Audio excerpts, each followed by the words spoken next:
कल्पना कीजिए दुनिया के सबसे बड़े रेगिस्तान सहारा की, जहां हवा में गर्मी की लहरें नाचती हैं, जहां रेत पिघलते हुए शीशे जैसी लगती है और इसी जलती हुई रेत के ऊपर दर्जनों बक्से खोले जाते हैं। उनमें से निकलती हैं मधुमक्खियां, हजारों, लाखों, करोड़ों मधुमक्खियां। सफेद सूट पहने लोग पीछे हटते हैं और मधुमक्खियों का झुंड उस आग उगलते आसमान में गायब हो जाता है।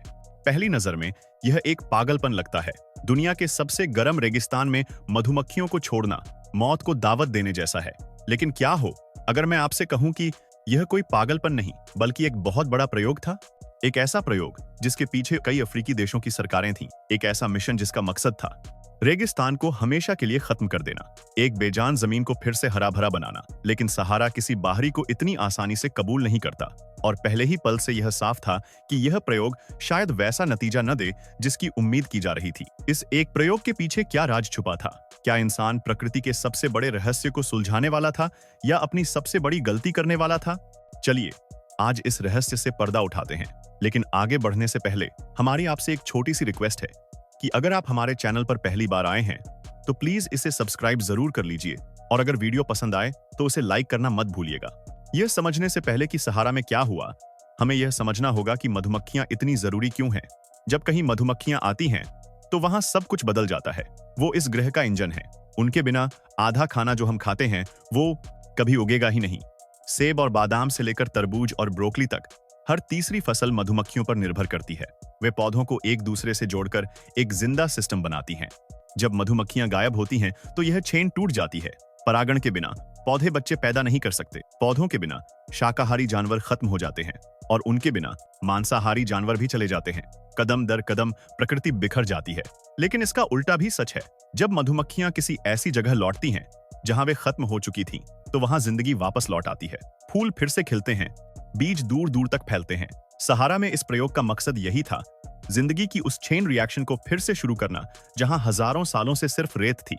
हम रेगिस्तान को तब तक दुश्मन नहीं समझते जब तक हम नक्शे पर उसकी असलियत न देख लें। सहारा सिर्फ रेत का ढेर नहीं है, यह एक विशाल राक्षस है जो अफ्रीका का आधा महाद्वीप निगल चुका है। यह दुनिया का सबसे बड़ा गर्म रेगिस्तान है और यह हर साल बढ़ रहा है, इंसानों से उनकी जमीन छीन रहा है।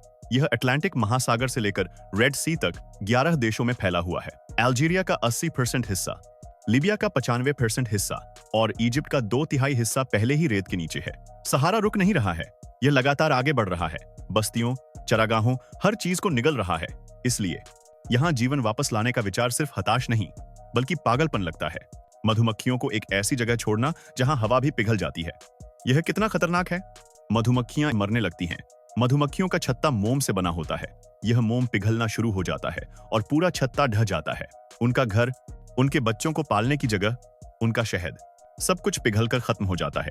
मोरक्को, जिसका कुछ हिस्सा सहारा में आता है, वहां 2022 में सूखे और गर्मी से मधुमक्खियों की पूरी कॉलोनीज मर गईं। यह एक आर्थिक और इकोलॉजिकल तबाही थी। तो फिर इस प्रयोग के सफल होने की क्या उम्मीद थी? आश्चर्यजनक रूप से मधुमक्खियों के पास गर्मी से लड़ने के अपने तरीके होते हैं। वे अपने पंखों से हवा करके छत्ते को ठंडा रखती हैं और पानी लाकर उसे अंदर छिड़कती हैं ताकि भाप से ठंडक हो। लेकिन सहारा की लगातार गर्मी के आगे यह सब नाकाफी है। फिर रास्ता क्या था? रास्ता था साधारण मधुमक्खियों की जगह वहां की लोकल सुपर बीज को छोड़ना। जी हाँ, ऐसी मधुमक्खियां मौजूद हैं जैसे कि नूबियन मधुमक्खी। यह सहारा के ठीक दक्षिण में रहती हैं और ज्यादा गर्मी आसानी से झेल सकती हैं। हजारों सालों में इन्होंने खुद को गर्मी के हिसाब से ढाल लिया है। इनका शरीर छोटा होता है जिससे वे जल्दी गर्मी बाहर निकाल देती हैं। इनका रंग हल्का पीला होता है जो सूरज की रोशनी को रिफ्लेक्ट करता है और ये छोटी कॉलोनीज में रहती हैं ताकि छत्ते में ज्यादा भीड़ और गर्मी न हो। अगर सहारा में कोई मधुमक्खी जिंदा रह सकती है तो वो यही है। अगर यह प्रयोग सफल होता तो इससे सिर्फ हरियाली नहीं आती बल्कि एक बहुत बड़ा आर्थिक फायदा भी होता। परागण सिर्फ फूलों और शहद के बारे में नहीं है, यह एक सीरियस बिजनेस है। अमेरिका में जंगली मधुमक्खियां हर साल खेती में $3 बिलियन का योगदान करती हैं। पालतू मधुमक्खियों को मिला दें तो यह आंकड़ा $15 बिलियन तक पहुंच जाता है। इसका एक जीता जागता उदाहरण है इजराइल। वहां के अरावा रेगिस्तान में, जो सहारा जैसा ही गर्म और सूखा है, मधुमक्खियों की मदद से खेती लहलहा रही है। वहां के किसान मधुमक्खियों के छत्ते किराए पर लेते हैं और अपने खेतों में रखते हैं।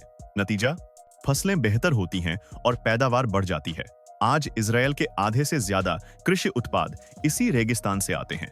अगर अफ्रीका में भी ऐसा हो सका तो यह एक बहुत बड़ी आर्थिक क्रांति होगी।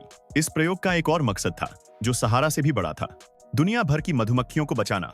आज दुनिया भर में मधुमक्खियां एक छोटे से दुश्मन की वजह से मर रही हैं। वारोआ माइट यह एक छोटा परजीवी है जो मधुमक्खी से चिपक कर उसका खून पीता है और उसे कमजोर कर देता है। यह दुनिया में मधुमक्खियों की मौत का सबसे बड़ा कारण है। लेकिन अफ्रीकी मधुमक्खियों को इस माइट से डर नहीं लगता। हजारों सालों से उनके साथ रहते रहते उन्होंने इससे लड़ने की ताकत विकसित कर ली है। वे इसे ढूंढकर साफ कर देती हैं। अगर अफ्रीकी मधुमक्खियां सच में प्रतिरोधी हैं, तो वे पूरी दुनिया की मधुमक्खियों के लिए एक असली उद्धार बन सकती हैं। हम उनकी मदद से ऐसी हाइब्रिड मधुमक्खियां बना सकते हैं जो माइट से लड़ सकें। और अगर सहारा में उनकी आबादी बढ़ती है, तो हमारे पास भविष्य के लिए एक बैकअप आबादी होगी। तो क्या सच में हम मधुमक्खियों को छोड़कर रेगिस्तान को एक नखलिस्तान बना सकते हैं? जवाब है नहीं। हम एक अकेली मधुमक्खी कॉलोनी से रेगिस्तान को हरे भरे मैदान में बदलने की उम्मीद नहीं कर सकते। पौधों को उगने के लिए पानी, बीज और अच्छी मिट्टी चाहिए। मधुमक्खियां परागण करती हैं, वे माली नहीं हैं। वे हवा से पानी नहीं बना सकती। रेगिस्तान में पानी की कमी है, और अगर हरियाली बढ़ेगी भी, तो हर नया पौधा उसी कम पानी के लिए लड़ेगा। अंत में कुछ पौधे बचेंगे, कुछ मर जाएंगे। तो मधुमक्खियों का काम हमें वो चमत्कार नहीं देगा जिसकी हम कल्पना कर रहे हैं। और अब कहानी का सबसे बड़ा मोड़, रेगिस्तान को खत्म करना, असल में एक अच्छा विचार है ही नहीं। अजीब लग सकता है, लेकिन सहारा ग्रह के लिए एक बहुत जरूरी काम करता है। यह दुनिया का सबसे बड़ा धूल का सप्लायर है। हर साल यह 400 से 700 मिलियन टन धूल हवा में छोड़ता है, जो हजारों मील दूर तक जाती है। यह धूल अपने साथ आयरन और अन्य पोषक तत्व ले जाती है, जो समुद्र के लिए जीवन है। समुद्री बैक्टीरिया और प्लैंकटन इसी आयरन से बढ़ते हैं, और प्लैंकटन ही समुद्री जीवन का आधार है। उसके बिना न मछलियां होंगी, न व्हेल। यही धूल अटलांटिक पार करके अमेज़न के वर्षावनों तक पहुंचती है। अमेज़न की मिट्टी में फास्फोरस की कमी होती है, और सहारा की धूल उस कमी को पूरा करती है। बिना सहारा की धूल के अमेज़न के जंगल इतने हरे भरे और जिंदा नहीं होते। रेगिस्तान, जो बेजान होने का प्रतीक लगता है, असल में दूर दराज के इलाकों में जीवन का समर्थन करता है। यह सब देखकर एक सवाल मन में आता है। हमारे देश में भी विशाल रेगिस्तान है, बाढ़ वाली नदियां हैं, और ऐसी जगहें हैं जहां बहुत ज्यादा गर्मी पड़ती है। हम अक्सर इन चीजों को एक समस्या के रूप में देखते हैं, लेकिन क्या सहारा और अमेज़न के इस गहरे रिश्ते की तरह हमारी प्रकृति के इन तत्वों के पीछे भी कोई ऐसा ही गहरा मकसद छुपा हो सकता है? क्या वो भी किसी अनजाने तरीके से हमारे पर्यावरण के संतुलन को बनाए हुए हैं? यह कहानी हमें सिखाती है कि प्रकृति में हर चीज एक दूसरे से जुड़ी हुई है, भले ही हम उस जुड़ाव को तुरंत न देख पाए। तो क्या सच में यूएन ने सहारा में मधुमक्खियां छोड़ी थीं? जवाब है नहीं। यह एक काल्पनिक परिदृश्य था, एक थॉट एक्सपेरिमेंट। लेकिन यह विचार उतना भी पागलपन भरा नहीं है। यह हमें प्रकृति के जटिल संतुलन के बारे में सोचने पर मजबूर करता है। यह दिखाता है कि जिसे हम एक आपदा समझते हैं, वह दुनिया के दूसरे कोने के लिए एक वरदान हो सकता है। आप इस बारे में क्या सोचते हैं? क्या प्रकृति के ऐसे और भी रहस्य हैं जिन्हें हम नहीं जानते? अपने विचार नीचे कमेंट्स में जरूर बताएं, और ऐसी ही और हैरान कर देने वाली खोजों के लिए हमारे चैनल को सब्सक्राइब करना न भूलें। धन्यवाद।